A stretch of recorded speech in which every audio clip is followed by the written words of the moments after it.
Bonsoir et bienvenue pour ce mercredi soir et toujours cette lettre qui Paul écrit à l'église d'Éphèse et nous pourrons ensemble le chapitre 4 et le verset 23 à être renouvelé dans l'esprit de votre intelligence. Et là nous arrivons à comprendre ce qui entre les deux, comme nous commençons à dire la semaine dernière, de ce que entre se dépouiller du vieil homme et revêtir l'homme nouveau. Il y a ce fameux verset 23 qui dit à nous vraiment renouveler dans l'esprit de notre intelligence, Et nous terminons sur cette phrase la semaine dernière lorsque nous nous guettons un peu, quand nous écoutons le diable, nous mettons nous-mêmes sous sa puissance et après sous sa domination du diable. Et là, nous arrivons à comprendre ce qui Paul peut cause à man chrétien, peut cause à man ceux qui sont nés de nouveau. Et là, il fait nous comprendre ce qui finit arrive l'homme, de ce qu'à un moment donné, l'esprit de son intelligence finit être corrompu, finit être tordu et aussi finit être pervertir.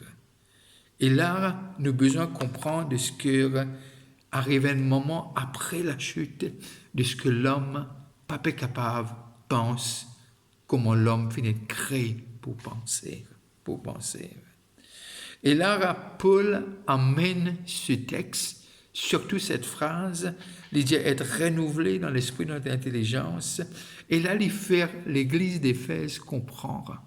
Si nous comprenons cette verset 23 en lui-même, il n'est pas un peu difficile, mais nous devons comprendre dans tout le contexte de cette lettre qui Paul écrit.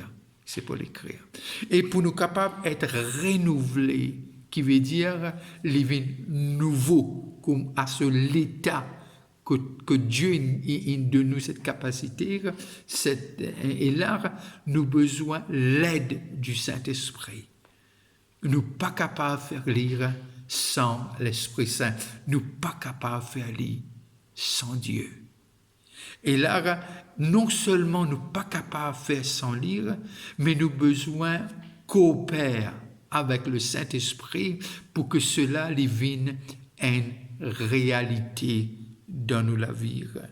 Et nous avons besoin, il ne fallait pas qu'il nous attriste le Saint-Esprit, et il ne fallait pas aussi qu'il vraiment nous empêche de faire ce qu'il est tout seul capable de faire. Et lorsque nous allons lire dans Genèse, le chapitre 6 et le verset 5, nous pouvons comprendre quelque chose. Genèse, le chapitre 6 et le verset 5. Genèse 6, 5. Et voilà qu'il dit à nous. L'Éternel vit que la méchanceté de l'homme était grande sur la terre. L'Éternel vit que la méchanceté de l'homme était grande sur la terre, et que toutes les pensées de leur cœur,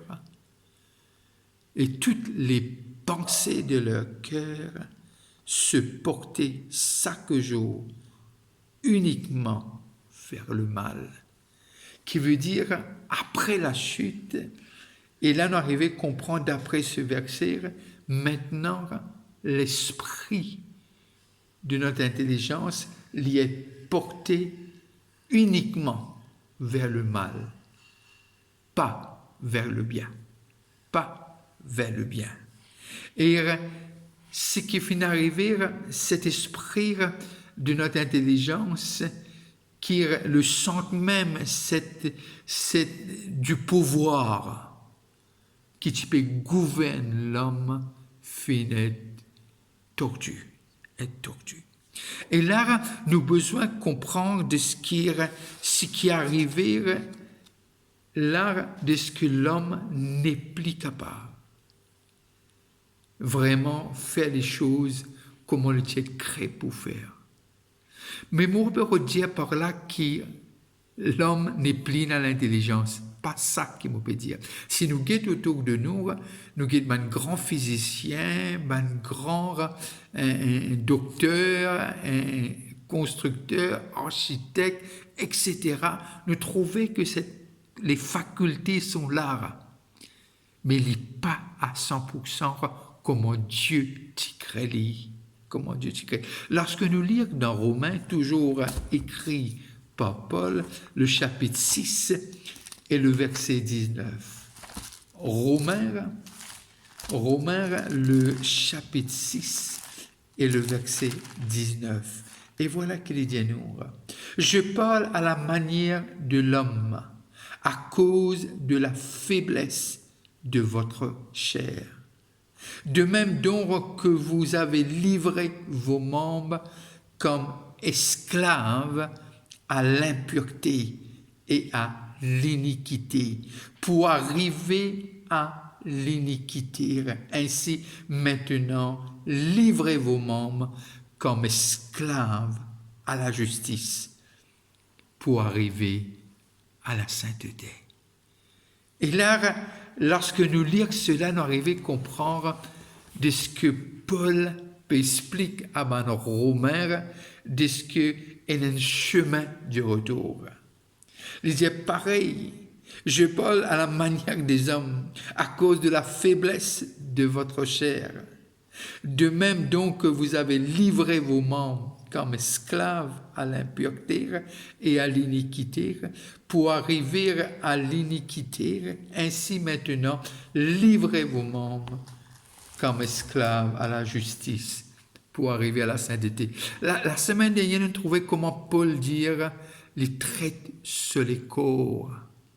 Et comment Paul lit vraiment, il dit, j'aime l'anglais, il dit, I don't aim, c'est pas qu'il me fait un combat aimlessly, mais me connaît, me traite les corps durement, qui veut dire une maîtrise de soi, qui est l'œuvre du Saint-Esprit dans la vie de Paul, qui donne le corps, comment nous donne les corps, et que Paul fait nous comprendre.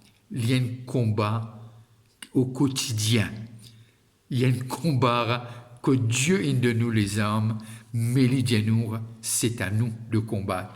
Parce que il de nous cette assurance que la victoire est pour nous.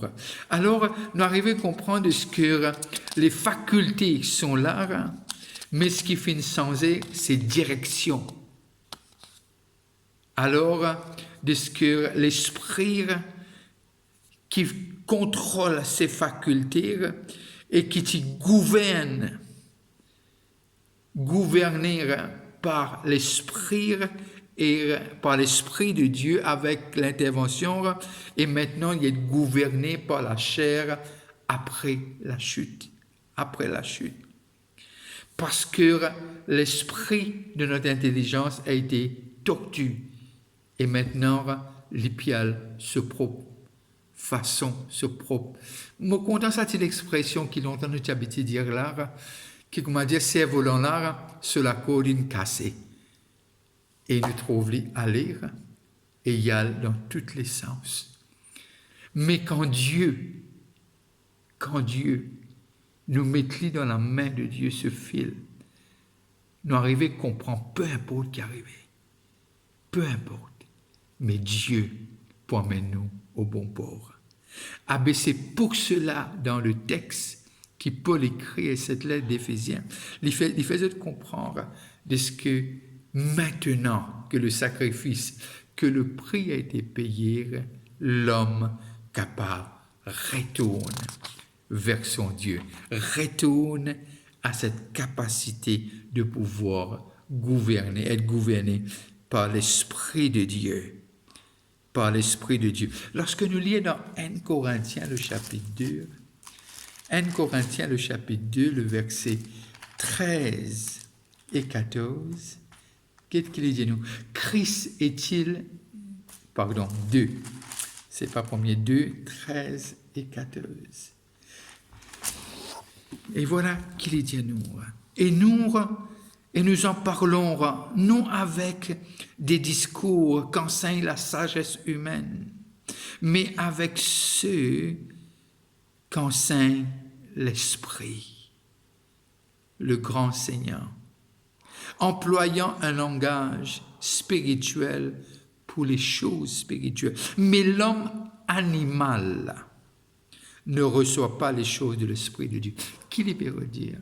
L'homme qui est toujours dans le ténèbre ne reçoit pas les choses de l'Esprit de Dieu, car elles sont une folie pour lui, et il ne peut le connaître parce que c'est spirituellement qu'on en juge.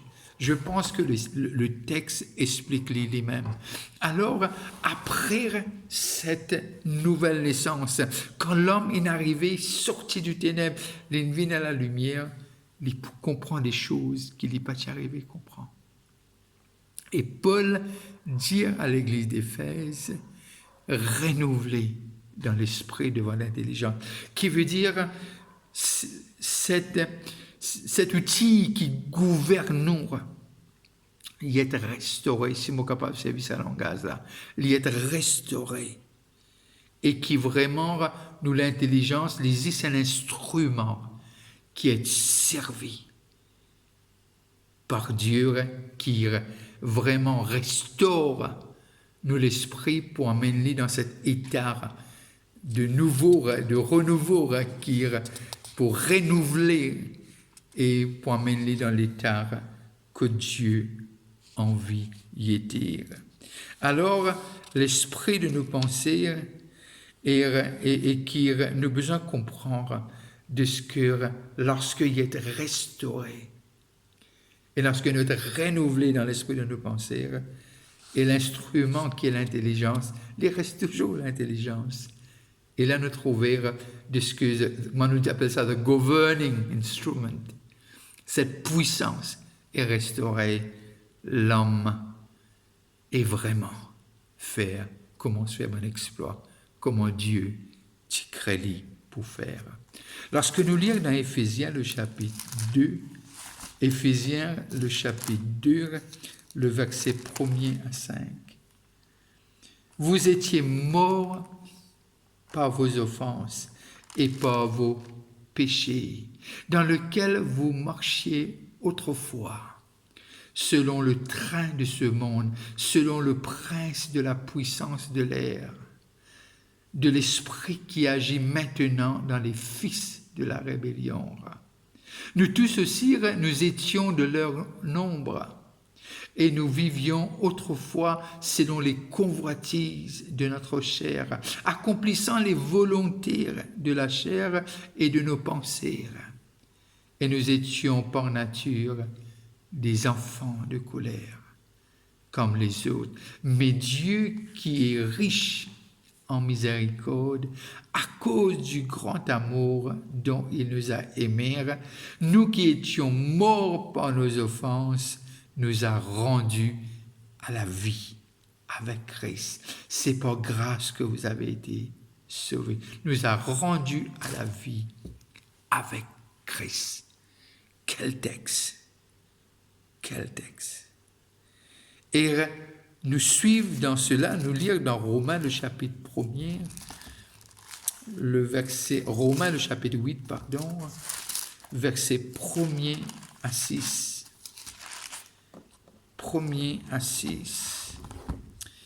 Il n'y a donc maintenant aucune condamnation pour ceux qui sont en Jésus-Christ. En effet, la loi de l'esprit de vivre en Jésus-Christ m'a affranchi de la loi du péché de la mort. Car chose impossible à la loi, parce que la chair la rendait sans force. Dieu a condamné le péché dans la chair en envoyant à cause du péché son propre Fils dans une chair semblable à celle du péché.